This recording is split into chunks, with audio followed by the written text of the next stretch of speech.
নমস্কার বন্ধুরা, আমি রনিতা আজকে নিয়ে হাজির তোমাদের কাছে আমার ছেলের পছন্দের আবদারের এক চিকেন চাউমিন, যার জন্য লাগবে পান্ডা কোম্পানির চাউমিন আমি ব্যবহার করছি, আর 2 কালারের বেল পেপার, হলুদ আর লাল। ক্যাপসিকামটা সবুজ ছিল না, ব্যবহার করিনি। গাজর আছে, আলু আছে লম্বা লম্বা করে কোচানো, তোমরা আরও অনেক সবজি ব্যবহার করতে পারবে। পেঁয়াজ আর কাঁচা লঙ্কা, চিকেন, ডিম আর রসুন। জল গরম করতে বসিয়ে দিয়েছি। এবার নুন দিয়ে দিলাম, হলুদ দিয়ে দিলাম। জল ফুটতে ফুটতে আমরা চাউমিনটা দিয়ে দিচ্ছি।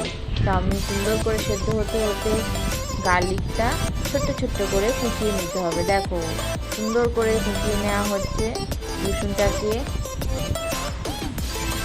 ওপর দিয়ে সাদা তেল ছড়িয়ে দিচ্ছি সেদ্ধ হয়ে যাবার পরে। এবার সুজিতে ঝাড়িয়ে দিয়েছি। চিকেনটা ছোটো ছোটো করে কুচিয়ে নিতে হবে। বোনলেস চিকেন ম্যারিনেশন করার জন্য চিকেনটা দেখতেই পাচ্ছ ছোটো ছোটো সাইজ করে কুচিয়ে নিয়েছি। এবার একটা থালায় দিয়ে দিলাম চিকেন, গার্লিক, সোয়া সস, নুন, হলুদ, গুঁড়ো লঙ্কা, জিরে। সুন্দর করে ম্যারিনেশন করে সাইডে সরিয়ে রেখে দেবো। ব্যাস, এবার কড়াইয়ে সরষের তেল দিয়ে দিয়েছি। আমি সর্ষের তেলেরই ব্যবহার করব পুরো রান্নাটায়। ডিম দিয়ে দিলাম, 2টো ডিমের ব্যবহার করেছি। দেখো 2টো ডিম দিয়ে ওপর দিয়ে নুন ছড়িয়ে দিচ্ছি, দিয়ে কড়াতে ভালো করে নাড়াবো। নাড়িয়ে ডিমটা ভাজিয়ে নিলাম, নিয়ে তুলে নিয়েছি। আবারও কড়াইয়ে তেল দিয়েছি, চিকেনটা ভেজে নেব। চিকেনটা সুন্দর করে নেড়ে নেড়ে ভেজে নেব, আর যতক্ষণ না সেদ্ধ হবে চিকেনটা সুন্দর করে ভাজতে হবে।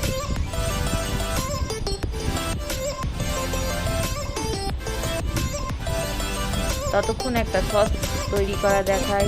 2 চামচ নেব সোয়া সস, 3 চামচ নিচ্ছি টমেটো সস,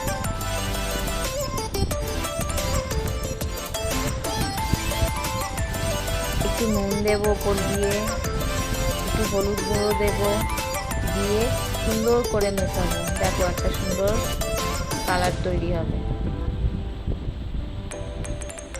দেখেছো একটা সুন্দর কালার এসে গেল। এটা সরিয়ে রেখে দেব। ততক্ষণে চিকেনটা সেদ্ধ হয়ে গেছে। দেখো আমি খুন্তি করে দেখে নিলাম। চিকেনটা এবার কড়াই থেকে নামিয়ে নিচ্ছি। আবারও কড়াইয়ে তেল দিলাম। এবার সবজিগুলো ভাজার পালা।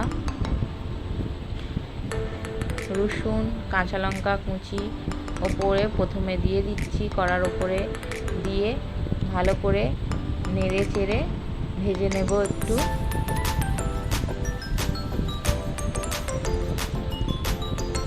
এবার আলুটা দিয়ে দেব প্রথমে, তার উপর দিয়ে গাজরটাও দিয়ে দেবো।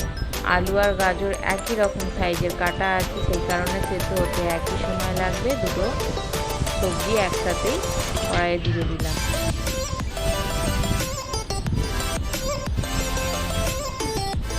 একটু নেড়ে নিচ্ছি। উপর দিয়ে একটু নুন ছড়িয়ে দেবো, দিয়ে আর একবার মিশিয়ে দেবো সুন্দর করে। যতক্ষণ সেদ্ধ হবে এটা ভেজে নিতে হবে।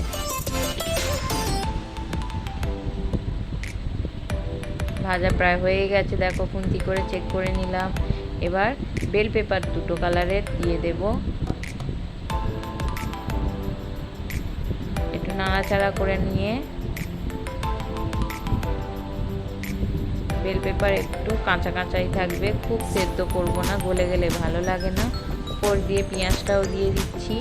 পেঁয়াজও তাই শেষে দিলে কি গালে পড়লে একটু মিষ্টি মিষ্টি গালে লাগে, খেতে ভালো লাগে।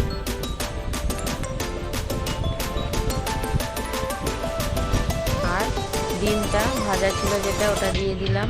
চিকেনটাও দিয়ে দিলাম, দিয়ে কড়াইয়ে সুন্দর করে মেশাবো। এগুলোকে আগে মিশিয়ে নিয়ে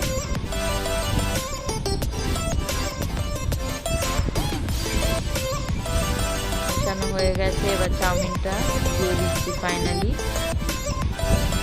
চাউমিনটাকে দিয়ে সুন্দর করে নেড়ে চেড়ে মেশাতে হবে।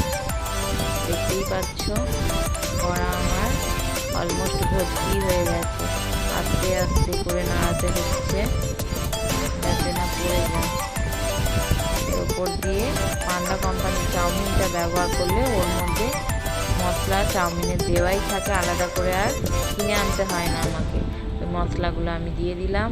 যে সসটা তৈরি করে রেখেছিলাম সেই সসটাও দিয়ে দিচ্ছি, দিয়ে এবার নাড়াতে থাকবো যতক্ষণ না সব জিনিসটা ভালো করে মেশাচ্ছি। আর তার মধ্যে আমি আগুনটা একদম লো আর মিডিয়ামের মাঝখানে রেখে দেব, দিয়ে সুন্দর করে আস্তে আস্তে মেশাতে থাকবো। দেখো মেশানো কমপ্লিট, চাউমিন আমাদের একদম শেষ, রেডি। সার্ভ করে দিয়েছি, ওপর দিয়ে শসা কুচি করে ছড়িয়ে, সস ছড়িয়ে এবার এনজয়।